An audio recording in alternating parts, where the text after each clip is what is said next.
Cousin کے گھر کا دروازہ میں نے خود کھٹکھٹایا۔ اندر سے آواز آئی، آ جاؤ۔ میں داخل ہوئی۔ کمرہ نیم اندھیرا تھا۔ وہ صوفے پر بیٹھا تھا، کتاب ہاتھ میں، بال بکھرے۔ تم آ ہی گئی؟ میں نے بیگ ایک طرف رکھا۔ گھر خالی لگ رہا تھا۔ اس کی امی باہر گئی ہوئی تھیں۔ اس کا نام زید تھا، چچا کا بیٹا۔ کئی مہینے بعد ملا تھا۔ پہلے صرف فون پر بات ہوتی تھی، آج گھر بلایا تھا۔ میں نے سوچا عام ملاقات ہوگی۔ زید نے کتاب بند کی اور میرے پاس جگہ بنائی۔ میں بیٹھ گئی۔ فاصلہ کم تھا۔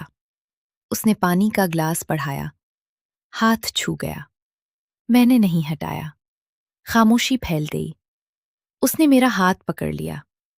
میں نے نہیں چھڑایا۔ وہ میرے قریب آ گیا۔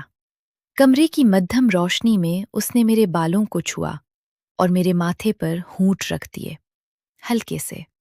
میں نے آنکھیں بند کر لی۔ دل تیز دھڑکنے لگا۔ اس کمرے کی خاموشی میں ہم نے ایک دوسرے کو محسوس کیا۔ صوفے کی نرمی، کتابوں کی مہک اور جسم کی گرمی سب مل گئے۔ سانس تیز چلنے لگی۔ ہم نے ایک دوسرے کو اس کے گھر کی تنہائی میں قبول کر لیا۔ باہر کوئی نہیں تھا۔ اندر صرف ہماری سانسوں کا میلاد تھا۔ کپڑے ادھورے رہ گئے۔ وقت کا پتہ نہیں چلا۔ جب الگ ہوئے تو زید نے میرا ہاتھ دبایا اور کتاب دوبارہ کھول لی۔ اب بیٹھو۔ میں نے کپڑے درست کیے۔ وہ اپنی جگہ پر واپس چلا گیا۔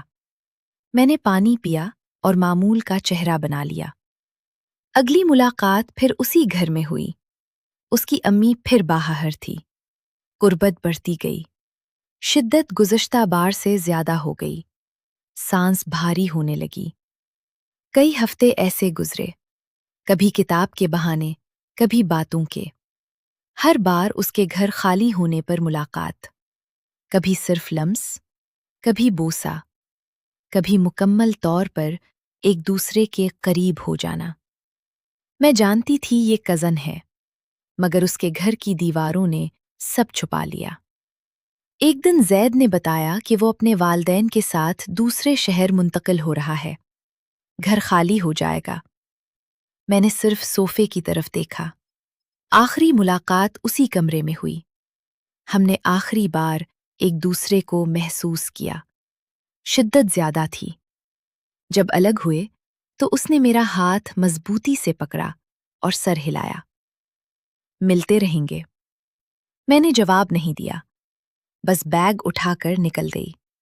اگلے ہفتے گھر تالا لگا تھا۔